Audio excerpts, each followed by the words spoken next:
year. We saw the Titans lose in week 1 against the Giants last year because they had a mediocre at best kicker in the lineup, and he misses from that money range.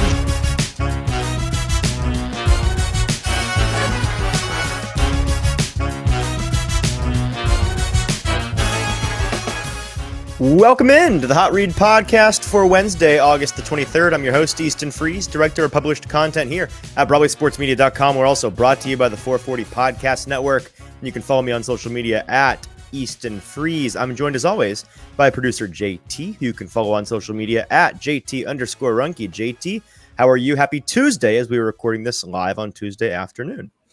Happy Tuesday. I'm doing good, although definitely do not envy you being out there at practice today for the Titans game, because it is blistering hot. And I went outside like once today to like just throw out the trash, and I immediately ran back inside. Cannot do it. Let me put my suburban dad hat on real quick and say it's not the heat that gets you, it's the humidity.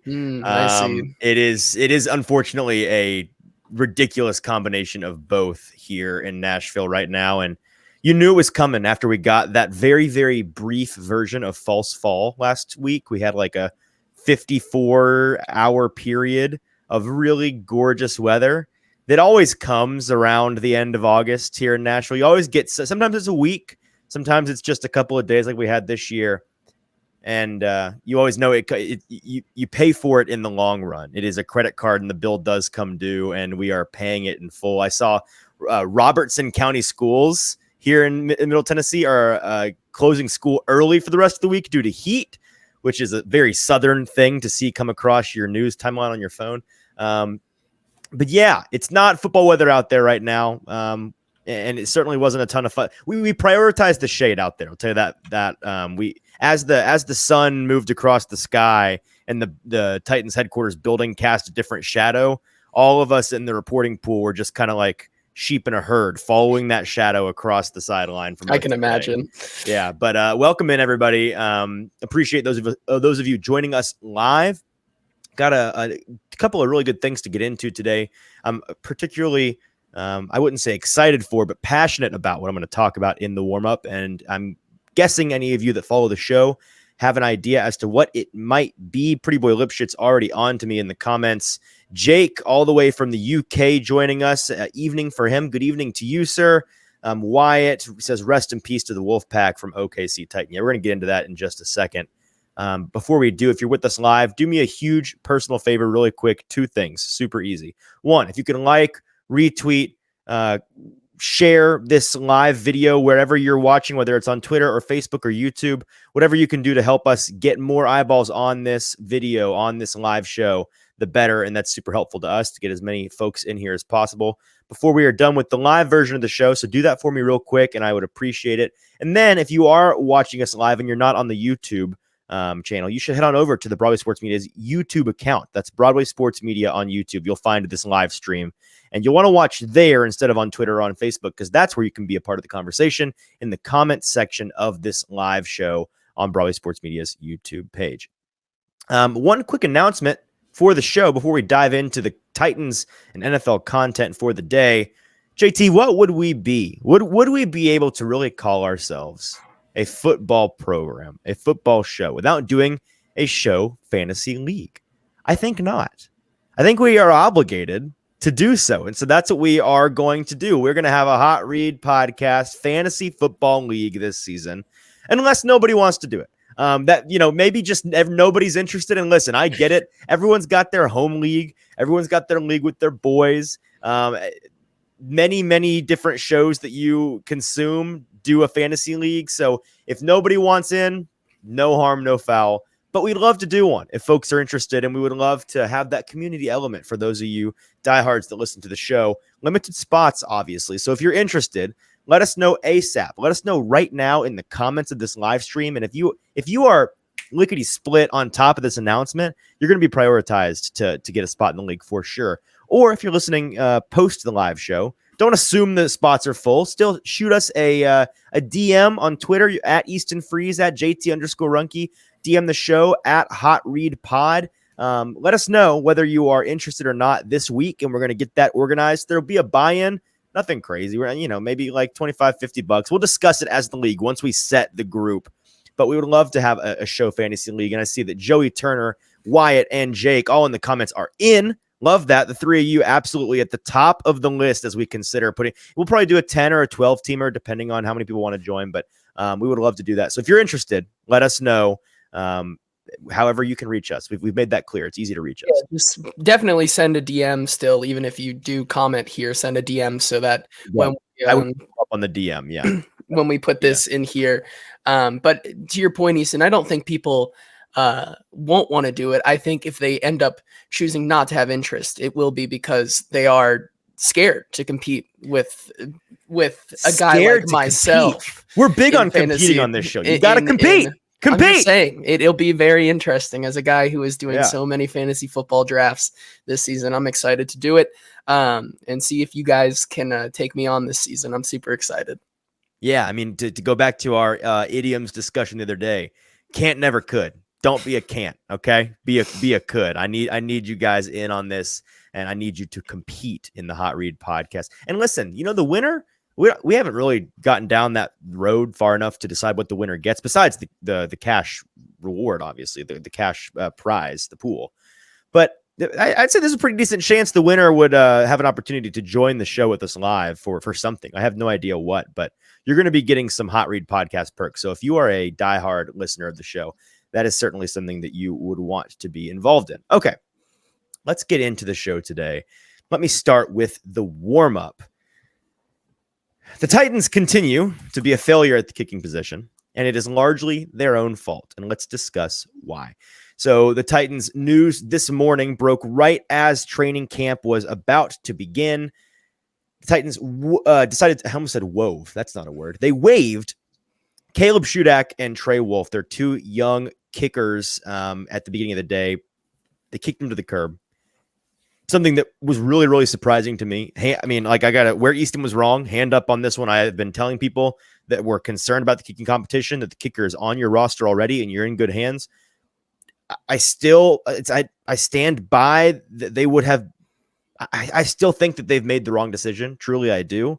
I understand in the last 10-ish days, the prospects of the two kickers seemed to, the vibes were diminishing. They were dropping. Like it was starting. It was the first time really since the spring that I was starting to think maybe this is a bad take. Maybe I'm wrong. I don't know.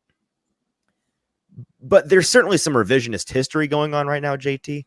I've seen people online talk about how it sounded like these two, just from practice, the things that I was hearing reported, they were very inconsistent and they weren't cutting it. That's anyone that is saying that is making up what happened or misremembering what happened. It is revisionist history. I have been reporting, we've been talking about on this show for like a month now, about how every single day the kicking competition was infuriating because nobody would miss.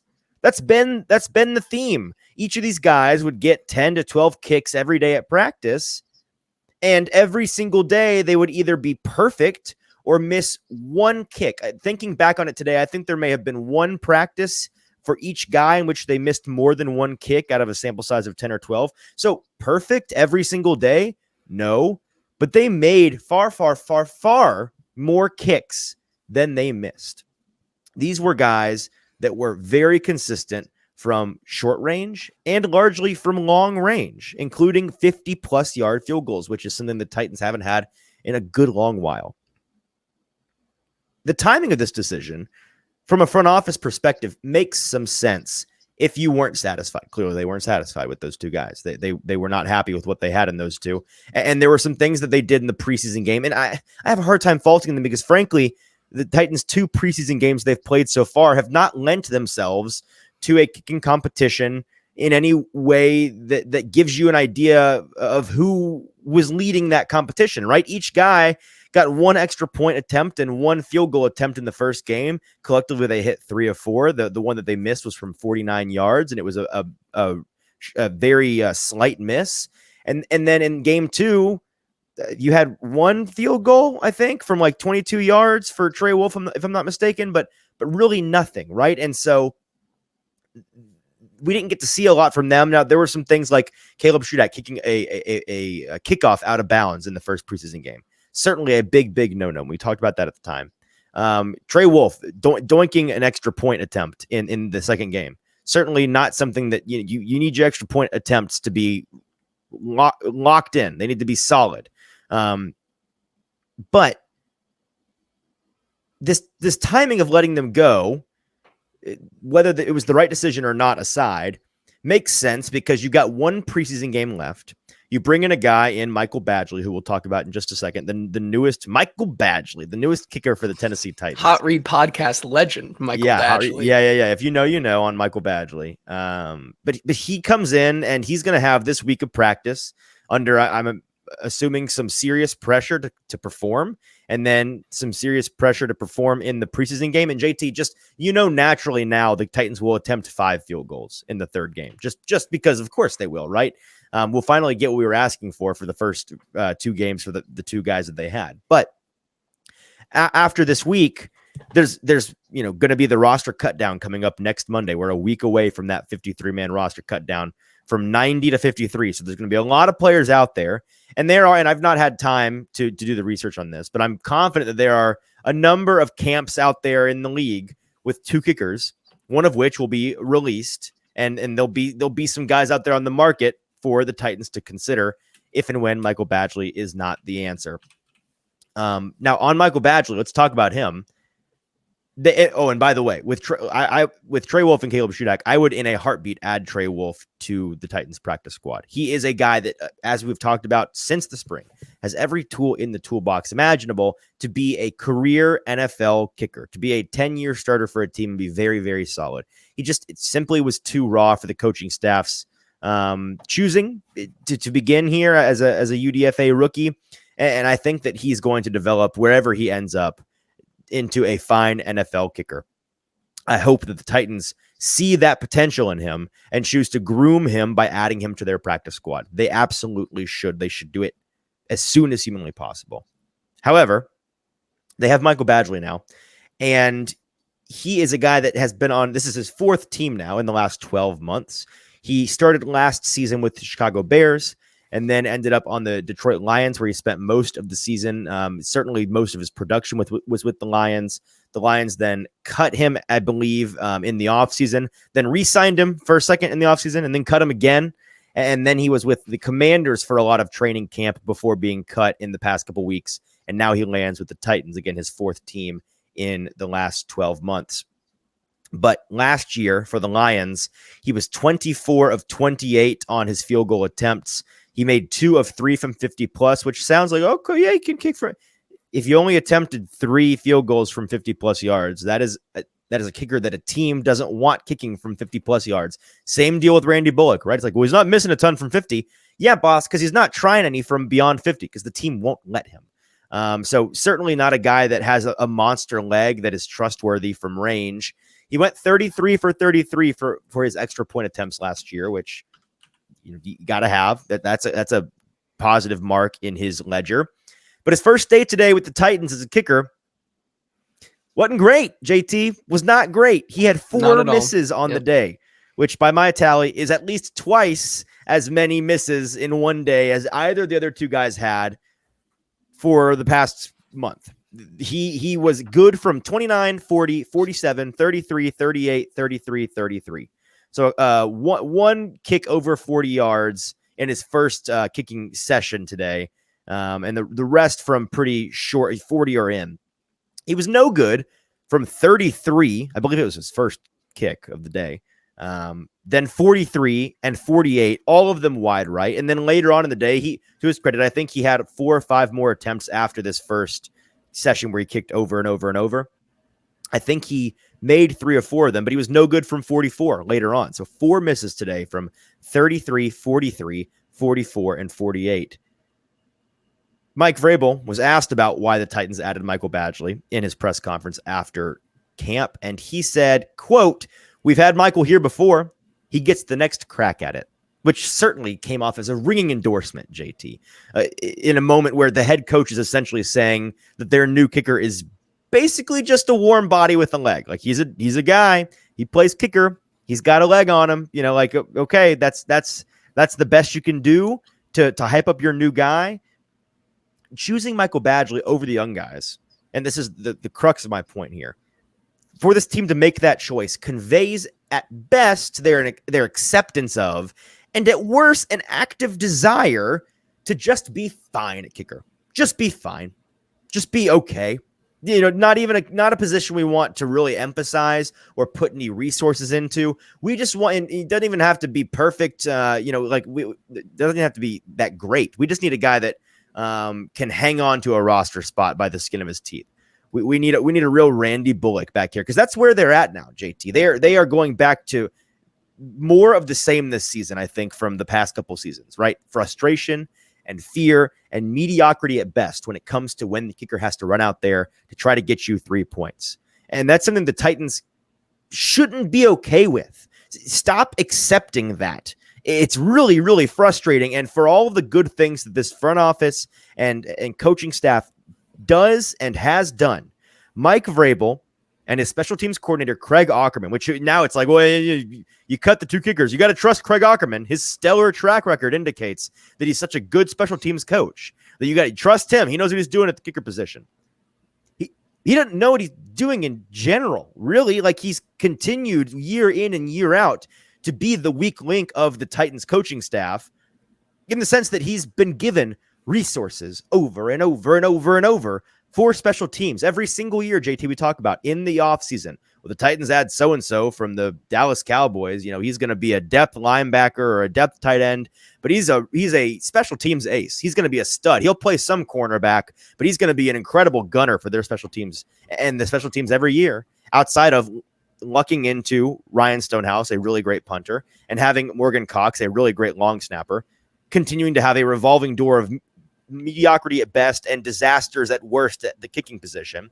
He's been a bunch of blah. It's been a bunch of nothing. Their special teams continues to be mediocre at best and actively bad at worst. And that shouldn't be acceptable. And for a guy like Mike Vrabel, who seemingly isn't, he's got a short fuse when it comes to accepting mediocrity in most all elements of what he does. He continues to, in a very befuddling way, be all right with mediocrity in his special teams coaching staff and in his special teams players and performance. And Badgley at a key special teams position is just another example of the Titans being okay with just fine, not being willing to push the envelope, not being willing to demand a kicker who can push the boundaries and be an active weapon for them. Like, we talked to the Titans coaching staff earlier this summer, and he talks about, special teams coordinator Craig Aukerman talks about how, having a guy that can kick from range is nice, like 50 plus. It's an added bonus. He talked about it like it was a party favor. Like, sure, like I'll take it. Like, I'm not going to say no, but for him, really, it's about that money range. He's like, from 43 to 49. We want a guy that's money from there. That's our money zone. It's all about the money zone. And while on the surface, I guess you can't disagree that, like, yes, most crucial kicks are going to come from that area. And so, like, I get it. You need a guy that's good from there. In the modern NFL, why is that your bar? Why are you accepting, well, if he's good enough in that money zone, then we're A-okay. Then we're good. We're good to go. We don't need to worry about that position anymore. Demand better. Better exists. You have to be willing to put any amount of resources into the position, which the Titans continue to refuse to do. You have to be willing to stick with a guy like a Trey Wolf, who, again, they should add to the practice squad, because he's the kind of guy that if he develops, he's got that X factor potential. He's got that higher ceiling that you're looking for. A guy like Michael Badgley does not come close to offering. Yes, is there some inconsistency and concern about his ability from that money zone or from shorter range, his consistency with those easier kicks, with operational things like keeping a kickoff in bounds? Sure. Yes, there is some greenness. There's some rawness to that element of his game, because he is green, because he is raw. But you got to stick with a guy like that and try to develop him, bring him along, or else you're never going to have any better than, again, mediocre at best. And that's what Michael Badgley is. And that's what the Titans continue to accept on special teams and at the kicker position. And as fans, you should not find that acceptable. It's really, really pathetic.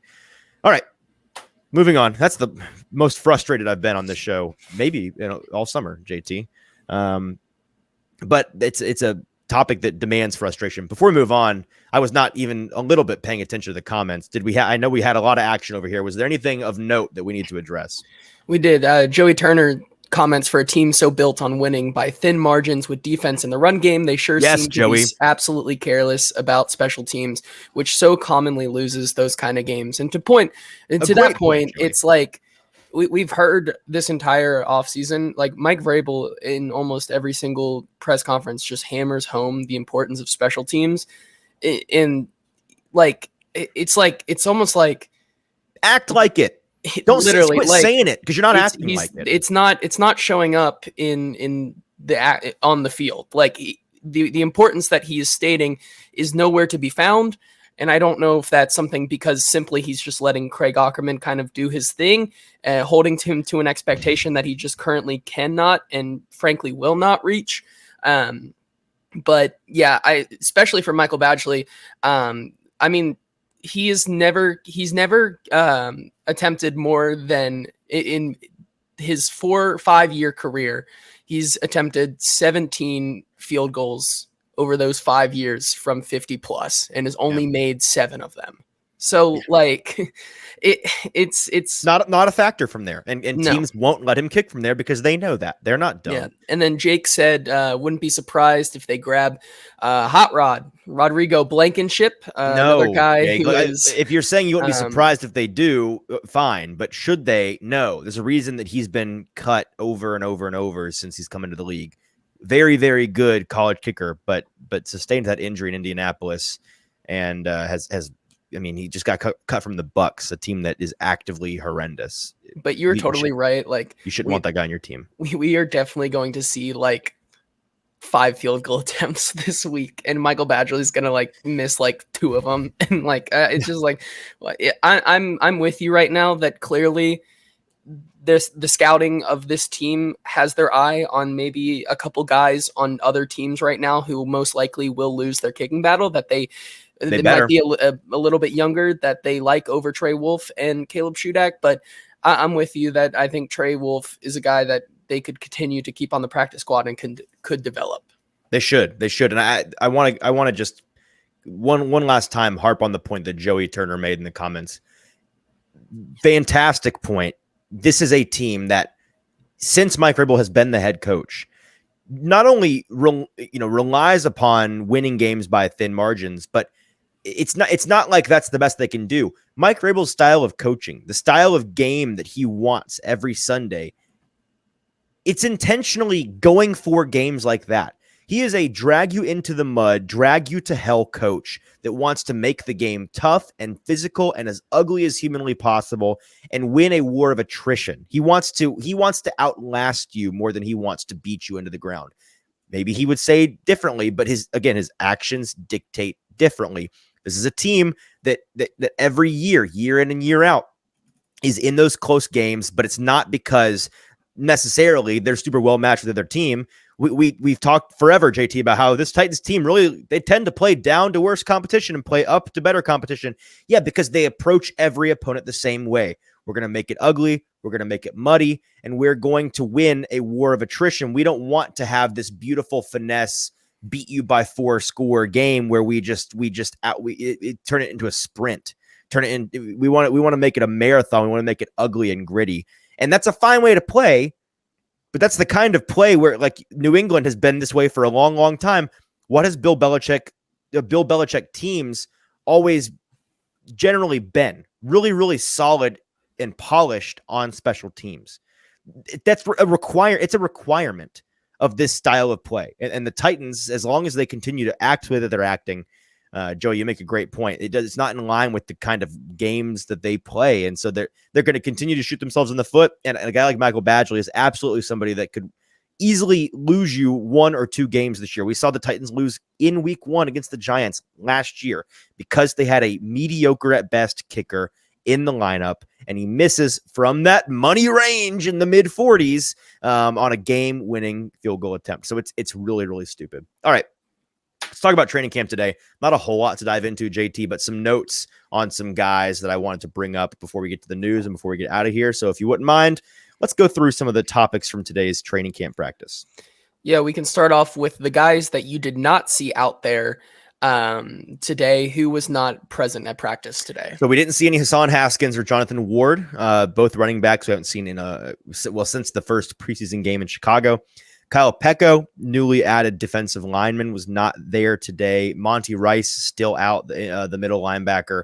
And Kieris Jackson, who also had a knee issue alongside Kyle Phillips in Minnesota. Phillips, we have some more information on, which we'll talk about in the news. But with Kieris Jackson, we have not been given any update on his knee, which I kind of think may be a good thing, considering we got an actual diagnosis and a timeline for Phillips, but haven't with Jackson. Typically, when we don't find out something about a guy like that, it's not that way every time. Sometimes it just is a late developing thing. But typically that means that they're working through it and he's going to be back sooner than later. And it's certainly for him, a young UDFA who is, I think, still actively fighting to be on this roster. It actually has a chance, that is. He needs to miss as little time as possible. So we'll continue to keep an eye out for him. Yeah, and then we can move on to the actual practice today, which was a inter-squad scrimmage today, in which the Titans coach T and Stretch got to draft their teams today, and they kind of went out and played a blue versus white kind of inter-squad scrimmage today. How was that? Yeah, it was cool. Very cool concept today. Mike Vrabel idea in lieu of the joint practices they had scheduled with the Patriots this week. They would have been doing those today and tomorrow. Obviously not getting to do that. So the Titans decided today they would do an inter-squad scrimmage, like you said, a blue versus white game. Coach T and Coach Stretch got to have a draft in Mike Vrabel's office, apparently, of not just the players, but their coaching personnel and their strength and conditioning personnel. So the whole team, the whole payroll got split down the middle. And I was begging our buddy Jim Wyatt, the Titans writer. I'm like, Jim, I need you to get a hold of the transcript from that draft meeting. I need to know the order. I need you to link that in a mailbag or just send it to me on the low. I'll say I got it from an anonymous source. Like the people need to know what the draft order was, because that would be a very funny and interesting thing to dive into. But yeah, the teams were split up. No Will Levis today, still has that nagging lower body injury. He was out there all day without pads on.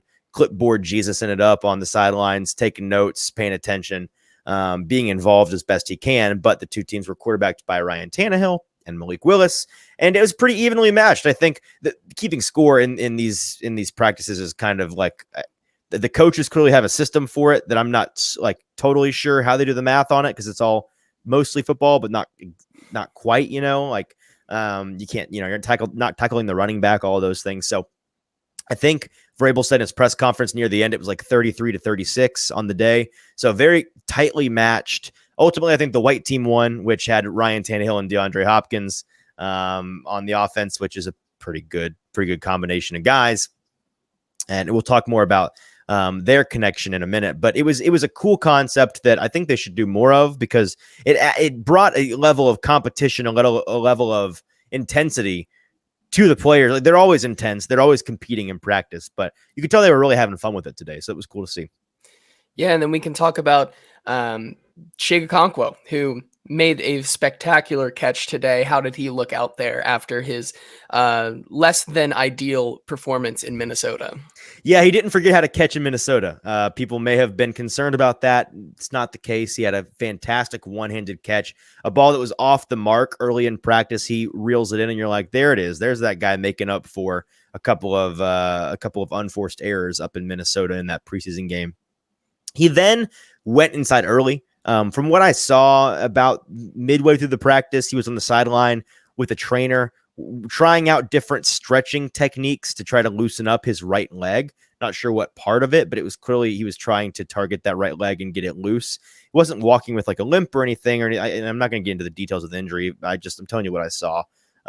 He looked fine. He looked like a guy who's my best guess. His leg probably tightened up a little bit or got a little bit tweaked somewhere. and they just decided to shut it down for the day out of caution. Is my best guess. Again, could be wrong, but nothing from what I saw indicated he's and people, freak out because the Titans skill players are starting to drop like flies. I don't think that he's going to be out of the picture really at all. And if at all, very, very long. We'll see tomorrow if he's there at practice. We'll see Friday if he's suiting up and playing any in the preseason game, but I'm not worried about him, even though he did leave with an injury early in practice today. Yeah, and then you kind of touched on it a little bit, and Pretty Boy Lipschitz also touches on it. Our team depth is atrocious. What do we have? Like 5 active receivers total on this team. He's right. They're dropping like flies, but for one DeAndre Hopkins, it's looking really good out there. Yeah, well, one DeAndre Hopkins and one Ryan Tannehill, that connection continues to flourish. And it's something that we haven't talked to. You'd expect us to talk more about, frankly, but this team is unique in the sense that they have really tasty preseason narratives in their 2 young rookie quarterbacks and in a lot of developing receivers and skill position players down the depth chart. At the top, though, is Ryan Tannehill and DeAndre Hopkins. And the 2 of them continue. Maybe this is like the blood pact, the blood oath, the deal with the devil the Titans front office made is like, you can have a healthy DeAndre Hopkins, but it's going to cost you everything. It's going to take the rest of your skill players. I certainly hope not, but frankly, at least having DeAndre Hopkins, regardless of the rest of the circumstances out there, if you got a healthy Ryan Tannehill, a healthy DeAndre Hopkins, and a healthy Derrick Henry, you're not cooking with gas necessarily because you may have nothing around them and it may really, the burden on their shoulders is heavy, but you're not up a creek without a paddle. Like you're going to be fine. And DeAndre Hopkins is a possession receiver, a volume receiver, rather, not a possession receiver, a volume receiver, that his game demands what you're going to need to do in a pinch, which is force feed him. He's perfectly capable and I'm sure very happy to be force fed. And it looks like in those first couple games, at least of the season, that may have to be the case because of the personnel available that the Titans have. They're facing down. And people, I worded it like this on Twitter when we found out about the Kyle Phillips news, that we may be facing down a early season start for the Titans without 2 of their top 3 most talented receivers. If Treylon Burks and Kyle Phillips aren't back immediately. People took that as me, like, are you reporting that Kyle Phillips and Treylon Burks won't play? No. I'm just saying that due to their injuries and their timelines, it wouldn't shock me at all. In fact, I'd probably lean towards most likely neither of them is available for game 1 in New Orleans and maybe not in game 2, the home opener against the Chargers. Like, I think that's very squarely on the table and needs to be a situation that people are aware of and prepared for.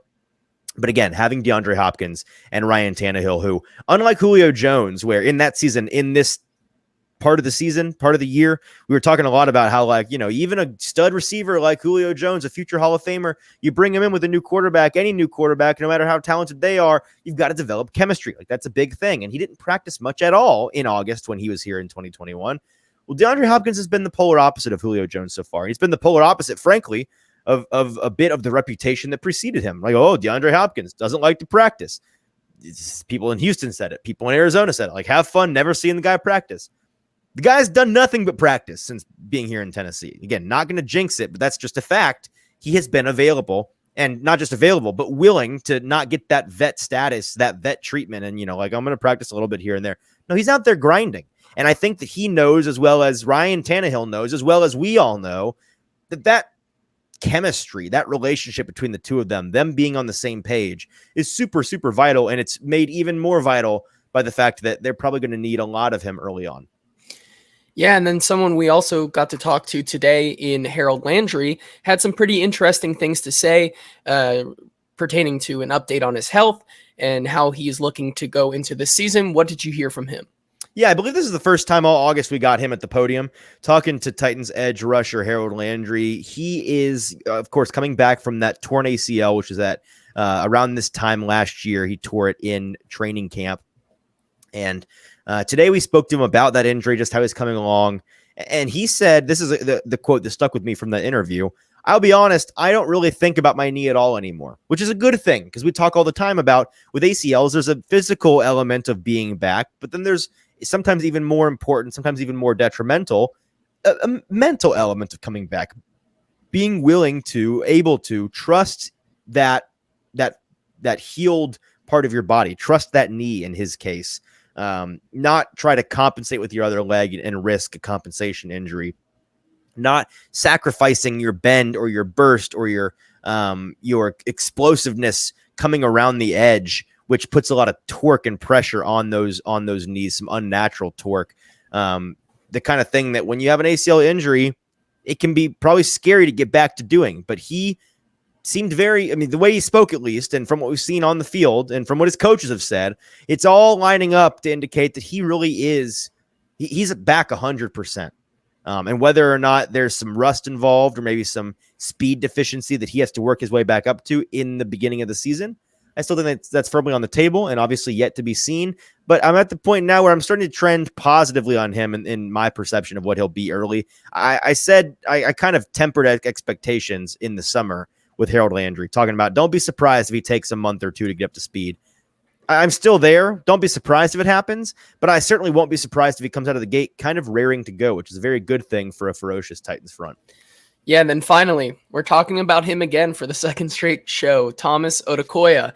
Mike Vrabel talked about him a lot in his press conference today, and I don't think I've ever seen Mike Vrabel back a guy more than he did Thomas Odukoya today. Yeah, no, he's been very complimentary of Odukoya for, I think, 3 straight press conferences now.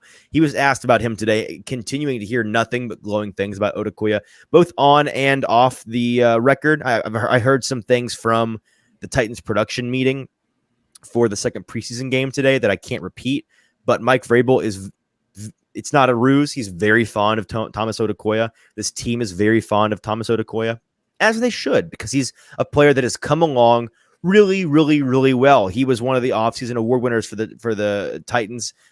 And he's a guy that, again, he's the international player from last year that was given to the Titans, not added. And Teron Davenport asked a question today about adding him last year. And Mike Vrabel was quick to point out, we did not go get him. We lucked out. He said, we absolutely lucked out because there is not a better human being, nobody better that cares more about his team. That's the kind of thing that you rarely hear Mike Vrabel talk about with any player, especially a young player like Thomas Odukoya. But again, an international player the Titans were literally handed by the league last year with an exemption status to stay on the roster to develop him. He and his family are from the Netherlands. He grew up. He's a Dutch player who came over and played college ball, I think, at Eastern Michigan. And I heard our buddy Justin Mello on his podcast, the Music City Audible, earlier this week, talking about an interview he did with Odukoya's college coach back in 2022, last year, when the Titans added him, and he was kind of nobody really cared about him because they knew it was a developmental player. And his college coach said something along the lines of, a lot of college programs, they build statues of all-time team players, Heisman winners, Heisman candidates, legends of their school out front. They build statues for those guys. He said, if I could convince our school to build a statue of Thomas Odukoya, I would. That's how much I love this guy. That's how much this guy loves ball. And he's one of those guys that sometimes coaches have to convince him not to do as much in the passing game, convince him not to do as much in the blocking game and to work on his passing game more. This guy truly, I think, likes to block more than he does to run routes. And that's something that, he's got still some things like his hips aren't the fastest, his feet aren't the fastest, but if he gets you square, and multiple people have talked about this on the team, they think he's the strongest person on the entire team. If he gets you square, you're done. You're dead to rights. It's over. You just should give up on the play because you're not going to be a factor. He is fantastic at moving another man from point A to point B against his will. And that's the kind of thing that the Titans and their running backs and their running game that they want to lean on really heavily are going to really value this season. And that's why he's making this roster. We'll talk more about, we're going to do our final roster projections on the next show on Thursday and Friday. But he's absolutely making this roster. I see no universe at this point in which he is not on this team. Yeah, and that's going to do it for your training camp. Yeah, I forgot that's the last thing I had to say. So yeah, that's all we had today from training camp. So let's get to the news with producer JT. Yeah, and we'll start off with, we've teased you all enough with Kyle Phillips. Most of you probably are already aware of the situation, but we have learned out that yesterday Kyle Phillips was diagnosed with a MCL injury. Of course, that came on the first punt return, or one of the punt returns in the first quarter of the game against Minnesota. So he exited after that. And the timetable for this injury is in the range of 6 weeks. So, of course, not going to have him for the first couple of games. Maybe by week 4, week 5, maybe we start to get to see Kyle Phillips. But ultimately, still just like kind of frustrating with Kyle Phillips. Yeah, very, very frustrating, and frustrating for him, right? Because I mean, like, it's easy to hate a player because they just never stay healthy. It's hard, but you got to continue to keep that mindset of, it's frustrating, yes, but players don't choose to get injured. Like, there's nothing you can do about it. So be mad for them. Be mad about the situation for sure. Don't be mad at them. They're not choosing to be injured unless they do something dumb to get injured. And frankly, one could argue that him returning punts in the preseason or at all is dumb. But again, that's not his decision. He's doing what the coaches are telling him to do. I think that was a risk that the rewards of which far outweighed, or the risks of which far outweighed the rewards, rather. And it was a poor decision. But yeah, really frustrating for him. I'm getting sick and tired of having to explain to people that, yes, this guy is clearly the third most talented receiver on this roster. I've seen it. And I get it. For the fans, like, all you've seen of him is the cup of coffee that he had last year. You had one really nice game against the Giants in week 1, and then a couple injury depleted performances in 2 or 3 other games after that, and then shut down for the year. You've seen him in preseason last year. You've seen him like for 10 seconds in preseason this year. But beyond that, you've not seen it at all. And so I'm sure that the faith that you have in us as beat writers, as reporters that are there telling you about it from practice is waning, and for good reason. But I don't know what to tell you. He is clearly the third best receiver on this team. Now, everyone, the age-old adage, availability is your best ability, right? That's the greatest ability. If you're factoring in everything about him as a player, including his availability, that becomes a massive concern, right? So you could argue, like, ultimately, if he's a guy, and we don't know yet, again, it's still very early in his career. He's not even into his second season yet. But if he turns out to be a player that just could never stay on the field, then ultimately that makes him not a great player by no fault of his own, but that's just the way the cookie crumbles. We'll see. There's certainly a reality in which he misses 3 or 4 weeks this year and then plays 13 games, 14 games after that and is fine. Obviously, Titans fans and the team hope that's the case, but right now, man, it's frustrating.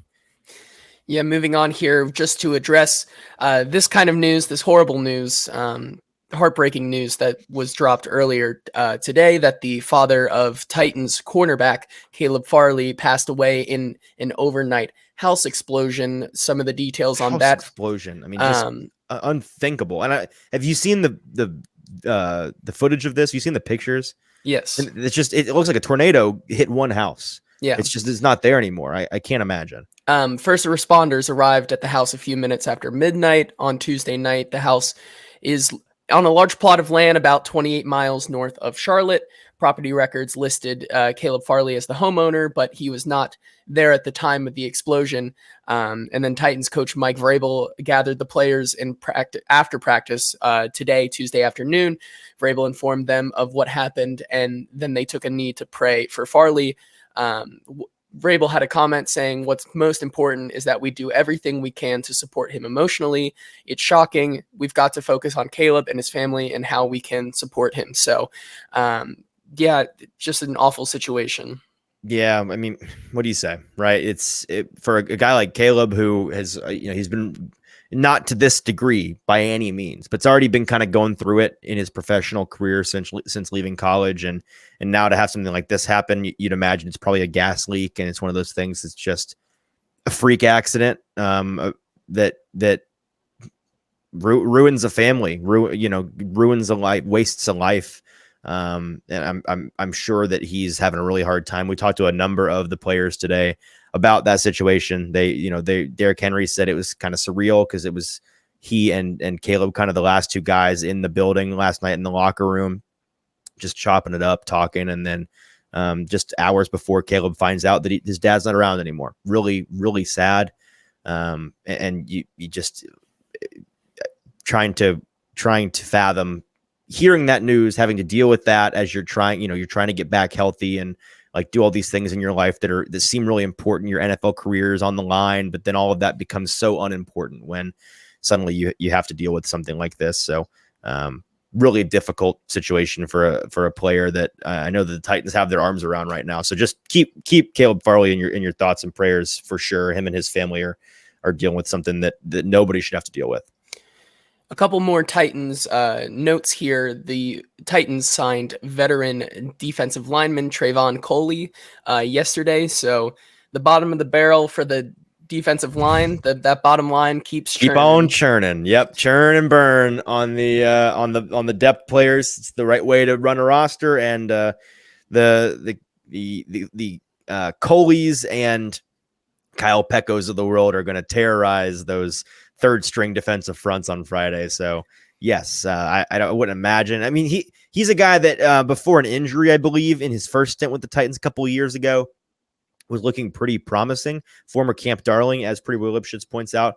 So if he can stay healthy, maybe he's a spark. Maybe he gets that last roster spot, but I wouldn't hold your breath. Yeah, and then one final little interesting note on the Titans. The Titans this preseason have the two highest runners in terms of yards per carry after contact, minimum 14 rushes. Spears with a 5.62 yards per carry. He had a 7.57 against Minnesota. And then Julius Chestnut with a 4.45 for the two games. So obviously two young running backs who are showing promise through the first 2 weeks of the preseason. Yeah, obviously the Titans would not be in a great situation to have Derrick Henry go down with an injury for any amount of time this season. But if they do, the backups, the Titans are in very good hands with these two guys. I think that it would look a lot like that 2021 season where Derrick Henry misses the back half of the year and the Titans running game doesn't really skip much of a beat. You lose 10, 15% of that upside at the top, and you certainly lose that bell cow ability that Derrick Henry has, that grading ability that he has on a defense to really lean on them and make them submit to his will. But those two guys are, I think, really, really promising players that are going to be a nice curveball, a nice change up for the Titans offense should they choose to utilize them in a creative way. Yeah, and then the moving on here to just some more general NFL news, the Jonathan Taylor saga rolls on. We have a new chapter where the Colts are giving permission for Jonathan Taylor to seek a trade, but in doing this, the Colts are seeking a first-round pick or packages of picks that equates to as much in a potential Jonathan Taylor trade. Like, this means nothing. Crazy Uncle Jim said running backs aren't worth anything. We're not paying you. But then Uncle Jim also said, we demand first round compensation and fair market value for a trade. So what's happening here? People are like, well, why are they? Some folks in the media are being either intentionally or inexcusably obtuse about this, right? This is a situation where the Colts are allowing Jonathan Taylor to seek out a trade and laying out their very, very high trade requirements because they are very confident. They are very sure of the fact that he's not going to find a trade partner. Like, sure, go seek a trade. We are fine with that because we don't intend on letting you go anywhere because we don't think you're going to, we're pretty sure you're not finding a trade out there. And I'm pretty sure he's not finding a trade out there. Certainly not for those trade requirements of a first round pick or equal compensation. So again, this is all a part of the pony show. He's going to be with the Colts this year, whether he's playing or not. That's the question. And I'd imagine the Colts fans and media are super jazzed to continue to have to talk about this. I think about a player that frankly, it feels like we've jumped the shark a little bit. Like, I'm not sure that there's a lot of repairing to do with this relationship with him in the team. And I'm not sure what kind of impact he's going to have this year, but it's going to be with the Colts. I'm pretty confident in that. Yeah, and then moving on, of course, this week and next week is a kind of week where you'll start to see some of these teams trade as they kind of bring their 53-man roster to final shape. And Right. an interesting note from Mike Renner, formerly of PFF, he says, I have no inside info here, but have to think Cardinals offensive tackle Josh Jones is going to be elsewhere week 1. Last year of his rookie deal, not slated to start, and he's at minimum a starting caliber offensive tackle who's looked great at both right tackle and left tackle this preseason. Why you should care is that maybe he is a potential trade target the next week and a half that could fill in for MPF's absence if Chris Hubbard and Andrew Rupchich and every other single player right there is still not working out. Yeah, I mean, Rand Carthen, pick up that phone, baby. Time to poke and prod. See, just kind of spitball. See what's going on out there. Check the market. See what's going on. Just call up old Monty and Monty Austinfort, old pal. Reminisce Monty. about Monty. how's Jeff Swaim and Dennis Daly doing out there. So. We've given you so many of our good players. How about we make a deal? You send one our way. How about it? And then finally, the Baltimore Ravens NFL record of 24 preseason game winning streak is over after the Commanders defeat the Ravens 29-28 on a last-second field goal to win the game. The sweatiest, most unnecessarily intense preseason game you'll ever watch. I will say, have you kind of followed the fallout of that currently today? Oh, not the fallout of it. No, especially like with all of these. With all the guys before the game saying they really didn't care about the streak. Now they care. And the Commanders, they're like, we don't care about that. We're just going to go play. And then the Commanders were just very visibly taunting the Ravens throughout the entire game last night. No one believed them when they said they didn't care. It's so just fake. It was a total lie. Of course they cared about trying to break it. So who will start the next one? That will be yet to be seen. I don't think anybody's touching that one, baby. I think 24 is going to hang a banner. And that one's going to stand for a good long while. All right, that was producer JT with the news. Thank you, JT, and thank you to everybody that listened in live with us. We're done today. A couple things before you go. Reminder: Fantasy League. We're starting one up for the Hot Read Podcast, a 10 or 12 person league, depending on the amount of interest. And if you want to compete, then we suggest you join the Fantasy League with JT and I. We got a number of the Hot Read Apocalypse Horsemen already locked in, and they, being the loyal fans of the show that they are getting automatic spots. But there's still plenty of spots up for grabs, and we would love for you to be a part of the game. So if you have any interest at all, make sure to DM us. DM me at Easton Freeze or JT at JT_Runke, or even easier, DM the show on Instagram, on TikTok, or best of all, on Twitter at Hot Read Pod. DM the show at Hot Read Pod if you are interested, and we will put together that league this week and let folks know who is in and who is out. We may listen, if we have so much interest, we may have to, see who wants it the worst, see who's the most dedicated member of the Hot Read community. But for now, we're looking for as much interest as possible. So make sure to reach out to us if you want to join that league this week ASAP. You know what? If you're listening to my voice, do it right now if you're interested. Beat the other guys. Certainly, there's a first come, first serve element to this. So we would love to hear from you and have you play with us this year. Make sure to follow us, by the way, at Hot Read Pod on Instagram, on TikTok, on Twitter. Give us a follow for all of your show content needs, as well as updates on when we're going live, so you can be a part of the conversation like you were today. And rate, review, and subscribe us wherever you get your podcasts, on Apple Podcasts, on Google Podcasts, on Spotify. Of course, you can rate, review, and subscribe, and that is super helpful to us. So make sure you're got all of those boxes checked. We are partnered with Zen Sportsbook this year, JT, as we get closer and closer to our degenerate gambling ways and making all kinds of money off of Vegas. We are partnering with Zen Sportsbook, the newest sportsbook option here in the state of Tennessee. They are fantastic, and they have put together with us a special promo code. When you sign up, that welcome code is HOTPOD, HOTPOD. When you sign up with special welcome code HOTPOD, HOTPOD, you're getting a 5% cash back welcome bonus for your first 15 days. That's 5% of all of your betting volume back in your pocket as a thank you from Zen Sportsbook. JT, is that 5% of all of your winnings?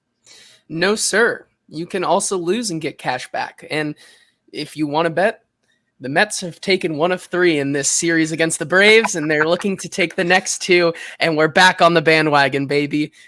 So Oh yeah. So, maybe bet on the Mets, and if you bet win, on the Mets and lose and still get your cash back. Exactly. Yeah, No, I'm with you. And then after your first 15 days, that 5% welcome bonus does not go away. It just drops down to 3%. Still 3% cash back after that welcome 15-day period forever. You're getting 3% cash back on all your betting volume every single month deposited into your account as a thank you from Zen Sportsbook for gaming with them. So check them out, Zen Sportsbook, wherever you get your apps. Use code HOTPOD, HOTPOD. That's it for us today. Appreciate everybody tuning in live with us. As always a pleasure to talk Titans and NFL with you guys. We'll be back live on Thursday afternoon, recording our Friday morning episode. We'll be doing a lot of 53-man roster, final calls, final takes, final thoughts. I'll probably lay out my tentative final roster because come Monday, we will know who the final 53-man roster is.